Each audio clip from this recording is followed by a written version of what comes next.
Guys, how are you? My name is Danielle and this is Daniela Diaries, and today we are talking about weight loss on the ketogenic diet, how to figure out your macros to lose weight, and we're just gonna talk about it. So if you are struggling with your macros, should you count macros, should you count calories, calorie deficit, all these things, let's talk about it. We're gonna figure it out today. Hey guys, welcome back. I hope you are doing well. Thank you all for just all the love and support that you have shown me in these last few weeks, or this last week. It's been definitely a very hard time in my life with my family and loss and all that. So thank you so much. Thank you guys for just being here and allowing me to escape my reality of what's going on and to just come on here and chat with you guys. So I've been getting an overwhelming amount of questions about macros, how I figure out my macros, how to count your macros, and being in a calorie deficit, all of these things. So I'm going to show you how I do it. I'm not a dietitian, I'm not a doctor, all these things, but I want to show you guys how I figured out my macros, my calories, and how I'm doing this to lose weight, right? So that's our goal basically, right? I mean, unless you're doing keto for therapeutic effects, I mean, this probably won't pertain to you, and it's not going to be the traditional set of macros. It's just what I do and what I've been using to help my diet move along and to help me lose weight. And to be successful on this journey. So I think it'd be really helpful, and if you guys were struggling, I hope this video will help you. Before we jump into today's video, I do want to acknowledge our sponsor, who is Ana Luisa. I love Ana Luisa, and I'm gonna tell you what, guys, nice little prizes like this popping up, just, God, they came at the greatest time, and I was like, this is nice. You know what I mean? Like, look at this is pretty. So I want to show you a couple new picks. If you guys have never shopped with Ana Luisa, all their stuff comes in these beautiful little bags. So everything is, they're like little duster bags, or like velour duster bags. And they have a nice clip closure, and they will keep your jewelry nice and safe in them. So I always keep these little bags and for traveling, and just to keep a little dust bag to keep everything together. All right, so we're gonna pull out our first piece. What I do like about all the jewelry from Ana Luisa is that it is very affordable. All the pieces start around $39. They are high quality jewelry pieces, and they do not have that luxury markup. And these are the first things I got. I really love these little huggy earrings. I got a set the last time you guys seen, and I've been wearing, I don't know if you guys can see, I wear these little ones on my second hole, and I had another hoop, and I actually by accident pulled it out and I dropped it in a parking lot. So I was like, dang it, I lost it. But these are great. I wear these every day. I wear them to the gym, I shower, everything. They don't discolor. They really hold their shine. They're light, they're comfortable, and I think they're really beautiful. So I got these ones to trade out, and I thought these were really pretty and dainty, and I really love, I think jewelry is something that everybody should wear. I think a little piece of jewelry can really step up your outfit, and I think it's really beautiful. It helps you look elegant and polished, and I really appreciate some nice jewelry. So, and I like these because they are affordable as well, and you know, we all want to be affordable. So yes, these have like these pretty little stones in them. They're like little cubic zirconias. So they do make all their jewelry in limited batches, so that's ensuring the highest production standards while eliminating excess waste. So we love that. We love that they're worried about their carbon footprint. So we have these. I'm actually probably gonna put these on right now, just because I've been missing having like the two pair in. So I have these ones, and then I got this. This is the Michelle and Ana Luisa little collab that they have here, and it came again in a little duster, and I believe this is the necklace. And I love this. I love layering necklaces, and I thought this one was really, really pretty. I love like golds for the fall. So this is a 3-piece layering necklace, and it comes with a beautiful medallion and, you know, these two different chains. What I do like about them is each piece is an individual piece. So if you want to wear them together or separate, is completely up to you. And I thought that was a really nice take on it. I kind of hate when they have them all together. Also, another thing that I do want to mention, I'm going to show you guys, is they have really nice clasps. They're not like those cheap clasps that, you know, break. So they are the nice thick ones. I don't know if you guys can see that, my big old chunky fingers, but let me see if this will work. Yeah, it's a nice thick clasp, so you don't have to worry about it snapping or breaking, and the chains aren't thin like cheapy ones. And I hate the ones that are too thin and they always get caught in the back of my hair and like pull half my hair out. So I picked that up. So you definitely are going to be seeing these. You might see one piece, you might see all pieces, I don't know. But this one, actually, if you notice, I actually have a pair of earrings that match this medallion too. So I thought that was really pretty. So that's that one. And then the last piece is a ring. What I wanted to tell you too are these are crafted with care. They have a 365-day warranty for any of their jewelry. So if they break, you're not happy with it, they discolor, they tarnish, you can go ahead and stand it back. They stand by their pieces. If you guys wanted to check out Ana Luisa, I'm going to leave a discount code and everything down below. But I got this ring. I thought this was really pretty. I've been seeing a lot of people wear this. So what you do, I don't want to like give you guys the finger when I put it on, but look, it just has those two little like balls right there. And I thought that was really pretty and dainty, and it's just something different to add to your wardrobe, you know, and just to kind of set off your pieces. But yeah, so if you guys want to check any of these out, I'll leave a link down below. Thank you, Ana Luisa, for sponsoring this video. Thank you for sending these out because I needed some nice, pretty things in my life right now. So, all right, let's count some macros. Here we go. Okay, my friends, I got my phone right here. And the reason why I have my phone is the first thing that you're going to do, if you're gonna, how I did it, is you're going to want to figure out your caloric deficit, okay? So what we're going to do is we're gonna pop on Google, the good old Google, and we're gonna say, how many calories should I eat in a day to lose weight? And it's gonna calculator, okay? So we have quite a few. We have, so what you'll do is there's gonna be like, you guys can see, can you see? There is, I'm gonna link these down below. So the first one we come to is calorie.net. This is the one that I used. And it's gonna ask you your age. I'm gonna put my age in, your height. I'm gonna put my height in, my weight. And it's gonna, so you put that in, and it's gonna ask you your activity level. You work out 1 to 3 times a week with 3 to 4 to 5. You have to be honest, not what you're going to do this week, what you're doing right now. Don't lie to yourself, because if you're lying and you're gonna like try to BS the calculator, it's not gonna work, okay? So for me, I exercise 4 to 5 times a week. This is, or you can do daily exercise or intense exercise 3 to 4 times a week. I just put exercise 4 to 5 times a week. Calculate. All right, so it comes up with this. Okay, I'm gonna leave this link down below. Okay, this is what it says. And it says, for me to maintain my weight, I would have to eat 2,457 calories. For mild weight loss, which is about 1.5 pounds per week, 2,207. For average weight loss, 1 pound a week, 1,957. Extreme weight loss, 2 pounds a week, 1,457 calories. Okay? So that's what you can do. So you are gonna have to be in a caloric deficit. So if you wanna lose 1 pound, 1/2 pound, extreme weight loss, whatever, you pick your calories, okay? So you're gonna go into whatever calculator, calorie counting app you're gonna use. For me, I use Chronometer. It's this little one right here. So anyways, I'm locked out of that app right now. So you're gonna go into your app and you're gonna put in your calories. So how are you gonna figure out your macros? I'm not going to give you a set number. And I think that's what people come to me and they look for. You guys are looking for me to say, I want you to eat 160 grams of protein, 300 grams of fat, and 20 net carbs. That's not what I'm going to tell you. What I'm going to tell you to do is to fit your macros to your calories, okay? And while using a calorie calculator or calorie, app, food tracking app, it's going to do that automatically. So you know that food that has higher fat count has more calories. So if you're finding yourself on 1,450 calories and you're like, I'm starving because only thing I've had was a fat T-bone steak and that ate up my calories, maybe it's time to consider low fat. Just because you want to get more bang for your buck, and that's what I did.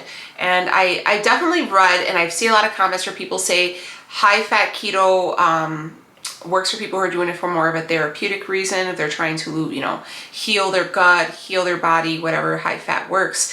But if you are more on a weight loss journey, lowering your fat tends to have better benefits to see the weight come off, right? I think when you're initially starting keto, high fat works because you get adjusted, you get adapted. But I think eventually anybody who's on a weight loss journey will transition over to a lower fat version of keto. Is it still keto? Yes. You want to know why it's still keto? Because we're keeping our carbs low. How low? I keep mine below like 30 total carbs per day. I'm not gonna lie, I haven't been tracking anything since everything happened with my aunt. And I'm gonna be honest with you, I think I went 2 days without eating anything. It was not my best moments, but I was just in a thing. I was going through something, but I've eaten today, I'm better. But it was just, you know, life. Anyways, you are going to track so I will say this, I think that having a higher protein amount will satisfy you more. It will keep you it will keep you fuller, and I think you will see a better result. I think you will see your scale move. I think you will see your body start to eat away at its own fat because you're not giving it fat, so it's going to eat the fat that's on your body, and you will start losing inches more rapidly. You need to be in a caloric deficit. So 1,500 calories, okay, we'll just say that you're gonna, you know, for your first thing that you would want to do is make sure a bulk of your calories are going to your proteins, and you're gonna want to do lean proteins because their calorie amount is significantly lower than a higher fat count. Now onto carbs. Carbs, I count total carbs and I try to keep them below 30 total a day. So I don't account for fiber and I don't account for sugar alcohols. That's what I do. You don't have to do that if that doesn't work for you, but that will also add in a variation of what calories are. So you're going to say, okay, well, my calories are going to be cut in half, because I'm going to be honest with you, if you're eating a high fat keto diet, your calories are probably significantly higher than what you're going to be in this deficit. Okay, you're probably closer to the 2,000 range if you're eating, you know, the fattier cuts of meat, because it does pack more of a caloric punch, right? Peanut butters, bunch of fat. Avocados, they're higher. They're very high in calories because of that fat content. So what do I suggest you eat? I suggest for your proteins, you eat a lot of lean meats: chicken, tuna, fish, turkey, you know, like more poultries, pork, or if you're going to eat red meat, make it very lean cuts of meat, trim all the fat off, okay? You're going to also get your protein from protein powder. You can get it from eggs. Eggs are always a great option. I do a lot of eggs as well. So there's options there. You can also get your calories from your leafy greens. Very low in calories, but very packed with volume, so that you can get a ton of greens or veggies. You can get a ton of veg in your diet just by and eating, I get a large amount that is going to be significantly lower in your calories, and it's going to be pretty good for the carb count, especially if you're one of those who counts in the fiber of your vegetables, which a lot of people suggest to do, and I think it's a good idea. I just don't do it. It's because I just like the simplicity of counting total carbs, but I think it's a really good idea if you want to start counting the carbs or the fibers in you know, from your veggies, so you can get a lot more.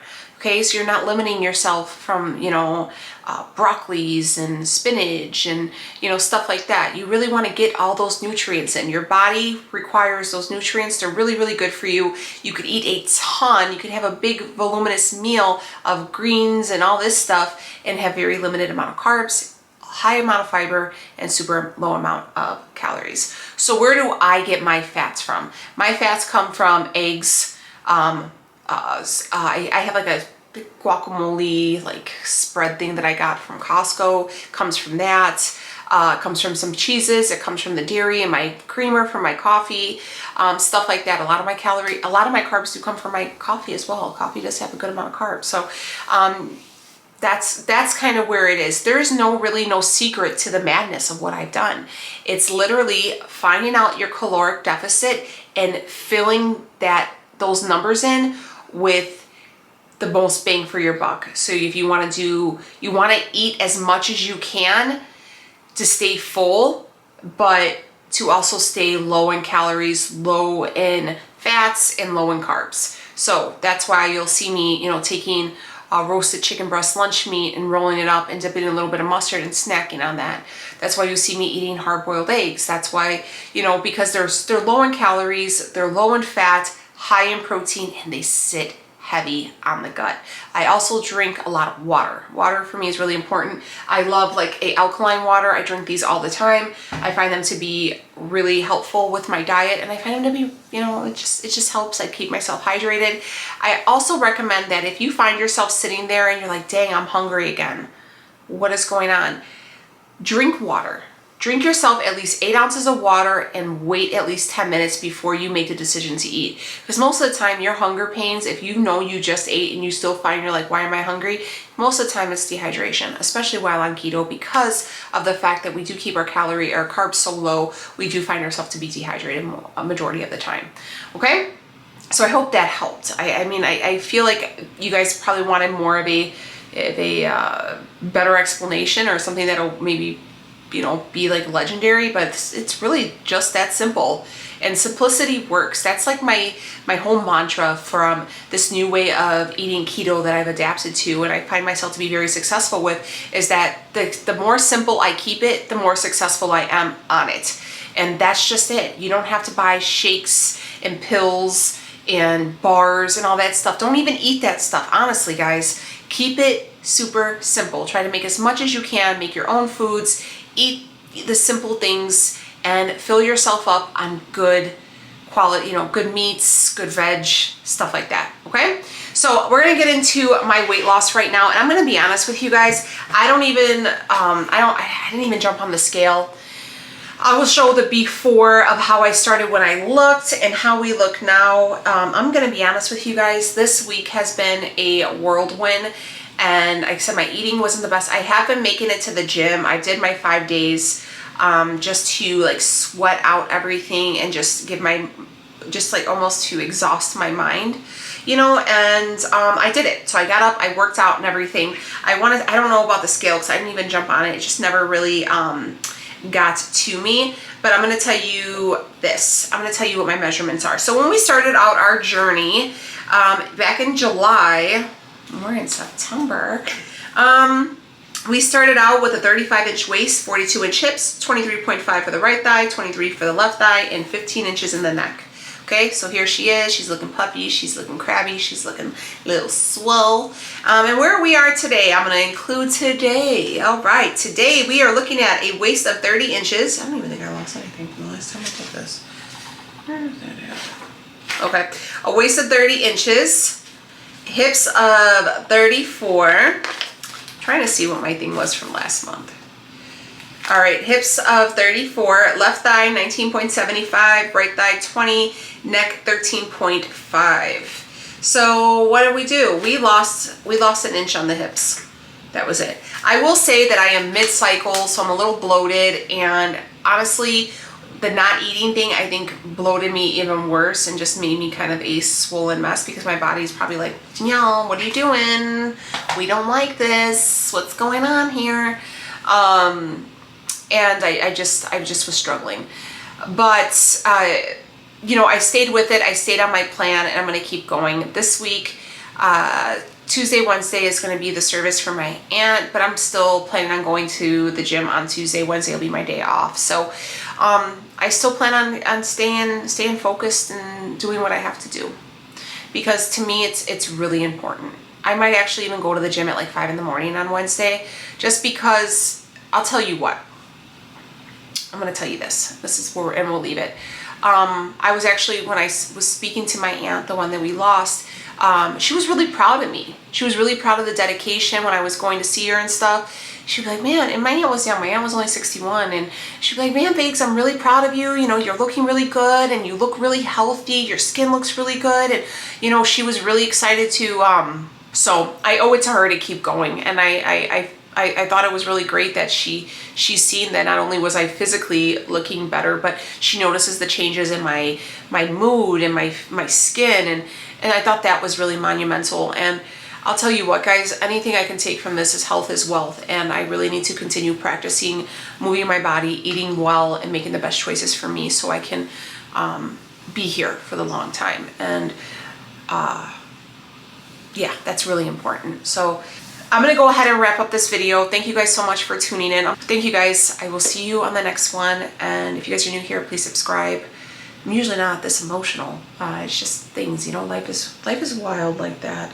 I'll see you guys on the next one. Take it easy, my friends. I love you guys so much. Be safe. Health is wealth. Take care of you.